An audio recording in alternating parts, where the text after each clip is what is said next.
all it is. That's the talk. Let's pray and head out. All right. All right. Well, you can put that in.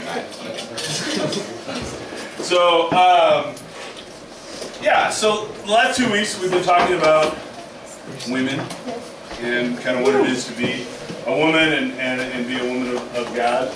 We're shifting gears now to being a man and kind of the cultural versus the man of God, the cultural man versus the man of God. The first thing I wanted to start off with was just this society gives us this idea that there must be a battle between the sexes, and so you know we've been talking about women's stuff, now we're talking about man stuff. So men pay attention, women you've already had your moment, and it's just not true. I think both sides, both genders are going to learn from both series, and so I encourage you as women to listen to what a godly man is, and men I encourage you to listen as well, you know, because you're men, or maybe someday we'll be. We'll see.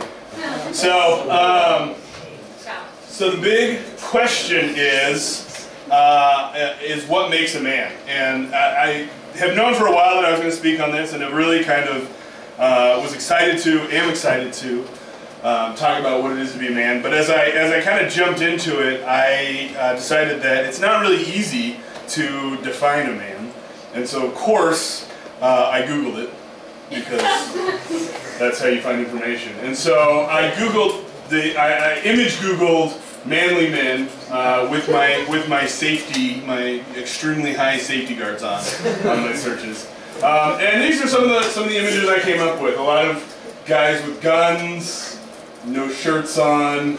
Apparently, to be a man, you have to. If you have your shirt on, you should probably have a mustache. So yeah, these are the manly men according to Google. There's another slide of more manly men. Again, guns, weapons.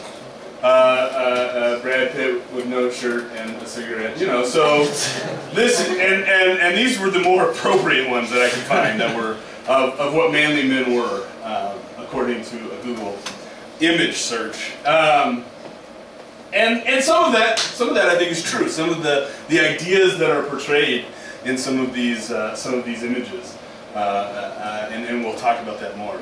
But so then I Googled how to be a man, and looked up some articles. And so here are some of the results that I got from those. So from GQ, I found an article that said every man should have a skill, should have at least some skills.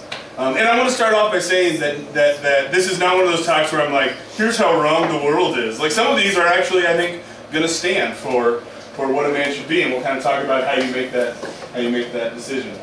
Men don't show fear. Men do things the hard way. So if there's an easy route or a hard route, a man always takes the hard route, according to GQ magazine. A man is decisive. He doesn't sit. The example they gave was like, he doesn't sit at dinner and go, I don't know what I'm going to order, which I find to be not true. If there's a lot of really good food, it's going to be hard.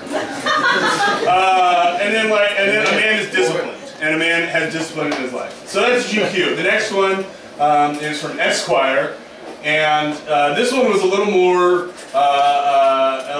It talked more about like specific things. A man owns up to his mistakes. He loves the human body, which was just a weird paragraph. He knows how to order a drink, and that's an alcoholic drink, which is not white wine, pretty much, which I found to be humorous. It's like, he knows how to order a drink, but none of that white wine stuff. So that's probably a man when you're 21. A man knows his limitations and knows how to waste time, which was a pretty cool. I was like, yeah! I am a very manly man. Alright, go to the next one. I think this is the last one. This is from AskMen.com, which I found to be the most ridiculous. Men don't cry or get sick. Men don't show emotions. Men don't waste time or have useless hobbies. So on that side, I'm no longer a man. And men don't have long hair, which I put in specifically for me. And men can fight. And actually, the other articles also mentioned that while men might not always fight, every man should be able to fight, which I found interesting. So those are some of the ideas that the world puts out there of what a man should be. And as I read a ton. I mean, there were a ton of articles, and I watched a really interesting YouTube video about a guy who grew up thinking this is what men are, and he's like, but I don't think it's what men are anymore, and I don't know what a man is. And that, honestly, overall, from all the reading I did and all the articles I read and all that, was this idea that we actually as a culture have no idea what a man should be. You know, men can't show emotion or get sick. Men can show emotion. Men never waste time. Men should know how to waste time in good ways. Men are always clean cut and neat. Men are slobs and should be proud of it. I mean, there's just this range of what a man should be and what makes a man manly. And a lot of confusion. A lot of people saying, here's what I grew up thinking a man was. Here's what my father presented to me as what a man is. And here's what, and as I've grown up, I found that to be not true. You know, a man should always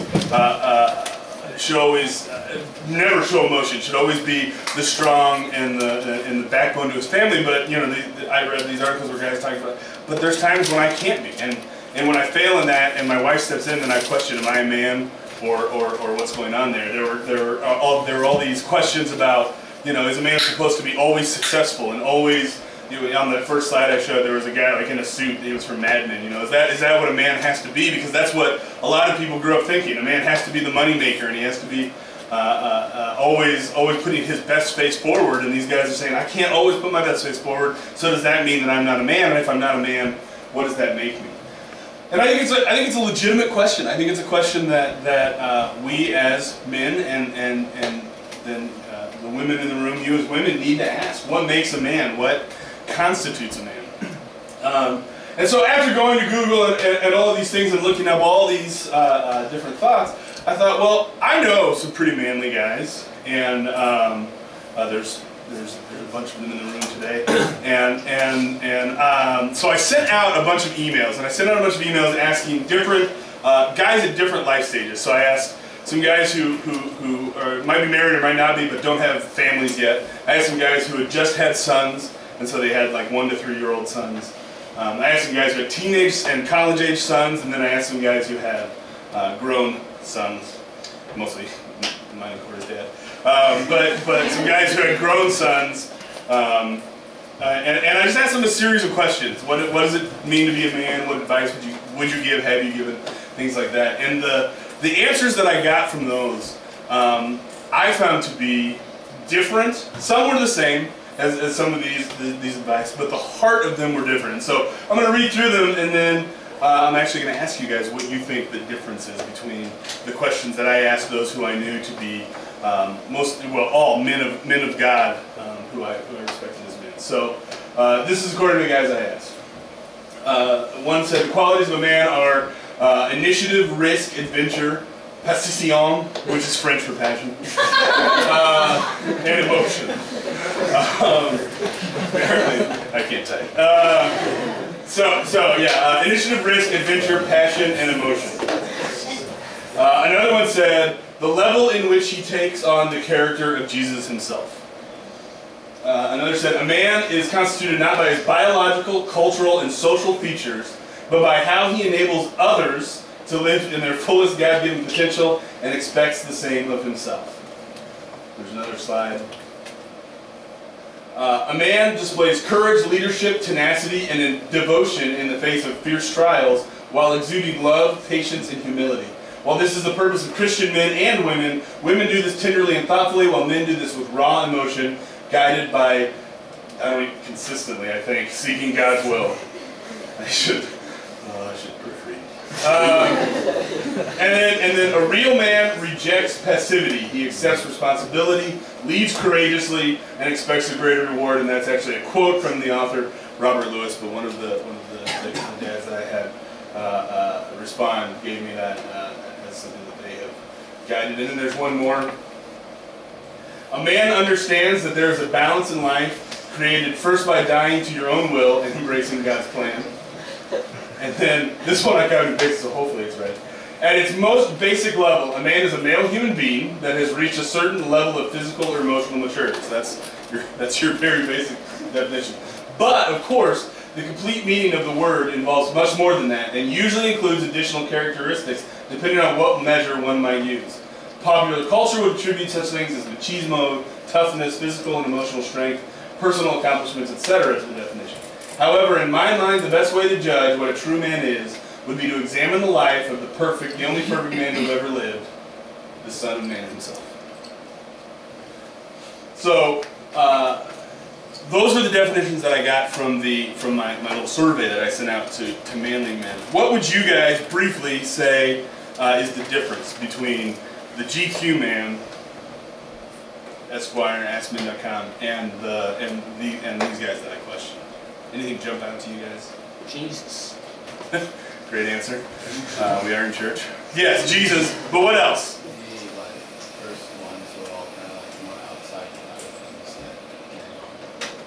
Okay.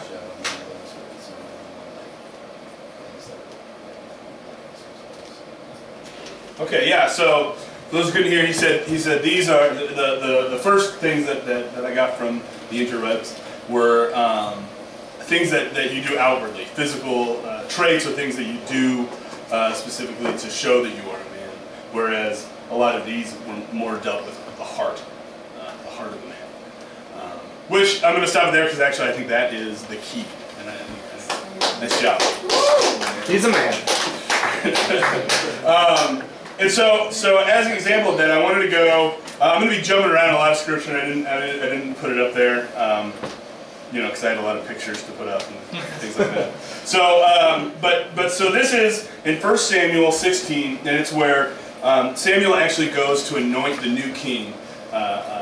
Just a quick biblical history. Saul was the king, and he was kind of going crazy, and so it was time to get a new king. And the Lord said, "You're going to anoint a new king." And he sends Samuel out to the house of Jesse, and he has all of Jesse's sons line up, and Samuel's going to go, and he's going to anoint the man who will be king. And when they arrived, this is 16:6. When they arrived, Samuel saw Eliab and thought, "Surely the Lord's anointed stands here before the Surely the Lord's anointed stands here before the Lord." But the Lord said to Samuel, "Do not consider his appearance or his height, for I have rejected him. The Lord does not look at the things man looks at. Man looks at outward appearance, but the Lord looks at the heart." Then Jesse called Abinab and had him pass in front of Samuel. But Samuel said, "The Lord has not chosen this one either." Jesse then sent Shammah pass by, and Samuel said, "Nor has the Lord chosen this one." Jesse had 7 of his sons pass by Samuel, but Samuel said to him, "The Lord has not chosen these." So he asked, "Are these all the sons you have?" "There is still the youngest," Jesse answered, "but he is tending the sheep." Samuel said, "Send for him. We will not sit down until he arrives." So he sent and had him brought in. He was ruddy, with fine appearance and handsome features. Then the Lord said, "Rise and anoint him. He is the one." So Samuel took the horn of oil and anointed him in the presence of his brothers. And from that day on, the Spirit of the Lord came upon David in the power of Samuel. And Samuel then went to Ramah. So you see that Samuel, as he looks at these men, he's like, oh, obviously this is the one. He's tall, he's strong, he's the oldest. This is the guy that the Lord would have lead as a man. And the Lord says, no, I don't even look at what you're looking at. I don't look at their physical appearance or at what this guy can do. So keep going, keep looking. And every guy that comes before him, Samuel goes, no, this guy's not quite right. This guy's not quite right. Because the Lord is looking deeper. He's looking past these guys' birthright. And he's looking past their physical appearance. And he's looking past all these things. And finally, they get down and they say, well, do you have any other sons? Because the Lord sent me here to anoint one of your sons, and none of these are it. And he's like, oh, well, there's the youngest, but he's off tending sheep. He's just, all he is a shepherd. You know, it's kind of like we didn't even think he would be here because he's not important enough. And then, so they pull him in, and he's all rough and smells like sheep. And Samuel says, oh, this is the guy. This is the one we're going to anoint. What makes a man in the Lord's eyes is completely different from what we as men and women oftentimes think of what makes a man. And so then the question you have to ask is, okay, well, if the Lord judges different things, then what does the Lord judge a man by? What is a man in the Lord's eyes? And I think this last quote that I put in here really and all of the ideas that I got from these guys centered around this central idea of, well, you have to look to God. But what I loved about this one was, however, in my mind, the best way to judge what a true man is would be to examine the life of the only perfect man who had ever lived, the Son of Man himself. And so, I think in order to know how to be a man, you have to look at the life of Jesus, and you have to understand the life of Jesus. And it's not just a quick reading through of the gospel and saying, oh, so Jesus walked around and performed miracles and forgave people, so that's what I need to do to be a man. You have to actually look into the incidences that occurred in Jesus' life. And so what I did next was I just decided, and I'll let you guys know, I have wrestled with this for weeks as to how to break this down into a 20-minute talk. This is really a 3-week talk. I could have gone on and on and on. So some of this may seem like it's jumping around a bit, but it's because I took my really long, and you guys would have fallen asleep, talk and pulled out what I think are the most important points. So next I did some biblical or lies about being a man. Some things that I think culture will tell you, this is what a man is. And then I wanted to look at some biblical examples of why that might not be true. So first off, men don't cry. And John 11:35 is just Jesus wept. I just thought I'd throw it in there. Oh, Jesus Christ. But in 2 Samuel 18:33 you have, and this is not the first time that he's done it, but you have David is actually, so his son, who has been in rebellion against the kingdom, and is being fought off by David's generals and all that. David sends people out to capture his son. He's very specific and says, but don't kill him. So of course his general goes out and kills him because who listens? And when David learns that his son is killed, he immediately just kind of breaks down and starts to weep and mourn. David is a man who has over and over again proven himself to be a man in the eyes of God, and even through his mistakes, the Lord has blessed him and said, you are the man I want to lead. And yet you see here that David is not ashamed to cry. There's another time where David is mournful over his mistakes, and he's weeping, he's crying, and his people are coming around and being like, don't stop crying, everyone's looking at you. And David doesn't care, because for him, letting that emotion out and being true about his mourning, in that case it was because of a mistake he had made and the result that came from it, are more important than, oh, I need to look manly or kingly. Men don't make mistakes, and if they do, there is no redemption. So again, you all know the story of David and Bathsheba. He sees her, he decides he wants to be with her in a biblical sense, and then kills her husband because, you know, that's what kings do. And he gets rebuked for it. But what David does after he makes this mistake is not, the Lord doesn't banish him forever, the Lord doesn't get rid of him. He makes what really is a huge mistake and a horrible one, and the Lord takes him to task, and there's punishment and there's issues that have to be dealt with, but the Lord redeems him. David doesn't redeem himself. The Lord redeems him. The Lord moves on past it. And then Peter denies Jesus. So Jesus gets taken. He gets thrown up on the cross. The whole Easter story is going on, and Peter has already had this conversation with Jesus, where Jesus is like, "You're going to deny me." And Peter's like, I will never deny you. I'll go to the end with you. I will fight for you. I will do all these things. Well, as soon as Jesus gets taken away by the authorities and there's trouble, Peter denies Jesus 3 times. 3 times people come up to him and say, aren't you one of those guys who was with him? 3 times he goes, I don't know him. I don't know anything about him. Peter suddenly cowers down before danger. And I bring this up not because I think Peter was being manly at that moment. In fact, I think he was being a wuss. But what Peter does as he denies these things is I think human. Peter was being a human, which is a scary thought because we can be human often and screw up often. But the beautiful part of this is that Jesus didn't look at him and go, well, you've ruined your future with me. You are no longer a use to me or God's plan. Instead, Jesus says, not only do I forgive you, but I'm going to build my church upon you. You are going to be the rock that I build this church upon. And so Peter not only finds redemption, but is built up as the man in the church. Men are the rational thinkers, which I think a lot. And a lot of people cling to this and go, men are always you should always turn to a man to be the most rational thinker. And oftentimes I think men are pretty rational. But I wanted to point out that in John 9:51, Jesus and his disciples are walking through a town, and they get kind of kicked out of the town. The town doesn't want them. And John and James are walking along with Jesus. They get kicked out of the town, and he says, and they turn to Jesus. Sorry, I lost it now. They turn to Jesus and they say,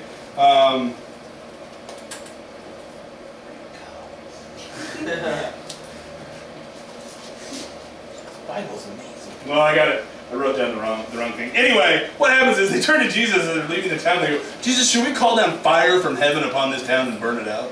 And Jesus is like, no, that's a terrible idea. And the beautiful thing about this situation is, you see again, you've got a very human response. They're mad. This town has kicked them out. They have a message they want to bring, and these guys come with this human response of, let's burn those suckers out. And here you really get to see Jesus stepping in to be the real man and saying, no, we're going to shake the dust off our sandals and we're going to move on. I have the truth and the message to bring. If they kick us out, that's their deal. We're not going to burn them up. We're going to treat them with love. We're going to move on. And so you get this idea that men are not always rational thinkers, especially when they reach their human side. But they are. But Jesus himself is a rational thinker. All right. Men do not fear, and again, this is just the disciples hiding in denial. Luke 40 through 43 is actually Jesus begging God not to make him go through with dying on the cross and taking on man's sins. Jesus himself fears, but the answer that Jesus has when he fears is, I will fear, but I will bend to God's will. Lord, I don't want this. Pass this on, but I will bend to your will, if that is what you wish. So, to the practical side, real quick. There are, oh yeah, you can skip that. There should be. Anyway, there you go. So, practically, here are some things that you can do. And I just wrote down some thoughts here as to what men are and are not, as you can kind of read over those, and I'll jump on them in a minute. But man, this is what we are not. We are not passive acceptors of what the world has to offer. We are not cowards who stand behind ease and safe decisions and never get anything done. We are not jerks who treat women as objects and therefore seek shallow and pointless, physically centered relationships. We are not weaklings who must give in to our every desire, and we are not sad little boys who resign ourselves to the fate that the world hands us. But men, here is what we are. We are warriors in a world that has great battles to fight. We are leaders who lead with humility and grace. We are honorable, and we let that honor guide our decisions. We are emotional, which is not a weakness. We are, and guys, this is one of the keys, I think. We are sons of the, well, this is the key. We are sons of the God Most High. With that comes a huge amount of freedom in what it means to be a man. But it also comes with a huge responsibility. And so the main point that I'm trying to get at here, guys, is there are 1,000 ways to be a man. You could be the movie type of man that we see at the beginning of these slides, where he's big and he's buff and he's a warrior and he fights, or you can be the kind of man who is just an amazing father and an amazing husband. You can be the kind of man who sees injustice in the world and takes it on, no matter what kind of justice it is, and says, I'm going to stand for the truth. And I'm going to stand for what I know is right, even when that inconveniences me. You can look at the world and you can say, well, here's what I could do to be successful and powerful and make money and all that, and here's what I could do to bring justice and good into the world. Sometimes those are going to line up, sometimes they're going to go very differently. The key, the bottom line is, to be a man, you must put God first. To be a man, you must seek the desires of the Lord. Sometimes those are going to line up with what the world wants, and sometimes those are going to be just ridiculously different. Sometimes the world's going to say, if you want to be a man, you'd better go out and get a good job and make lots of money and be able to add to society. but the Lord's going to be telling you to be a man, you need to give up everything you've got, and you need to go serve the poor here in this area, or you need to go give of yourself. When you think through your actions in life, the measuring stick, and I asked a lot of these guys what their measuring stick of being a man was. How do you decide who's a man and when they're a man? And every single one of them said, how you decide someone is a man is by who they are in Christ. How you decide someone is a man is when they take on responsibility for themselves and do what the Lord asks.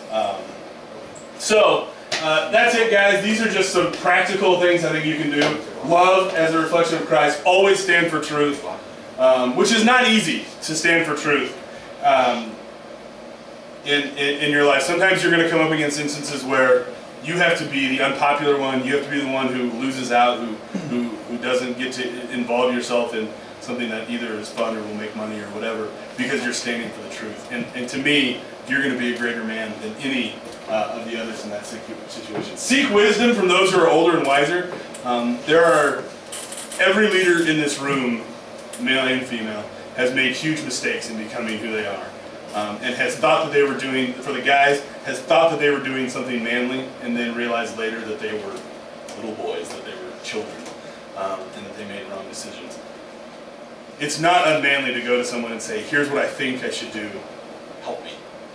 In fact, that I think is one of the signs of a great man. Honor those around you, and guys, for this one, this is huge, especially with your sisters in Christ, with the women around you. Honoring them there's a huge list of things that to honor women with, and in this society today, there are so many ways that you can dishonor women, and there are so many easy ways that you can try to fulfill your own desires and get your own, get what you want out of a relationship or get what you want out of a friendship that leaves those that you are interacting with completely dishonored. And honestly, nothing makes me think you're just not a man quicker than when I hear about a guy doing something like that. It's childish, it's stupid, and it's selfish. And it's everything that Christ says for us not to be. It's everything that Christ screams out against. This is when Christ throws the tables in the temple. Is when he sees that we have given up on this simple humanity to dishonor those around us, so that we can have what we want and what we seek for ourselves. Be humble and know your limitations. And just briefly, part of that I think is a lot of times, guys, when we're trying to be men, we will overdo ourselves and we will throw ourselves into it to try to show other men around us that we are the manliest man in the room. And the fact is, there's always going to be someone manlier than you. Kristen's fiance and his business partner last week not last week, for a long time they've been making these tables. And last week I helped them load them up, and I got into this like, I'm a man, I'm throwing tables around, and it was great, and we were having fun and making jokes, and then I went to bed and I woke up the next morning and I couldn't move because I spent 12 hours lifting tables, and 8 hours in I knew that I had overdone it, my back was hurting, and I thought, I'm a man. I wasn't a man, I was a crying little boy the next morning. I spent 2 hours, my hands were all cut up like a child. So, and Ryan and Mitch, they were fine. They went another 24, 48 hours, went to New York, put the tables together, got done early because that's how manly they are. So there's always someone more manly than you. There's always someone who can handle it better. And so know your limitations and be humble as to who you are. And then my last slide is just, I asked in my questions who the manliest superhero was. These were some of the results. You've got Luke Skywalker. Yeah. You've got Aquaman. What? That person wanted to point out that swimmers can be manly. You've got Bible Man, who shows all the characteristics of a man that we've been talking about. You've got Captain America. This person also said Bacteria Boy, but there's no such thing as Bacteria Boy, I found out. He's a liar. You've got Superman, and mine is Wolverine that I put in there. There was also one person who I was nominated for one, which I was pretty happy. There's another person who nominated Corey Osborn to be a superhero. That was, in fact, Corey Osborn. So anyway, guys and girls, but guys, I really implore you to read who Jesus is and figure out how to be a man from that. I did some of this with fun, but there's a huge heart of it that just says, if you want to be a man, stop listening to all the ways the world says to be a man, and truly seek after who Christ is, because that is the only man that really counts. So that's it. I'm going to pray just real quick, and then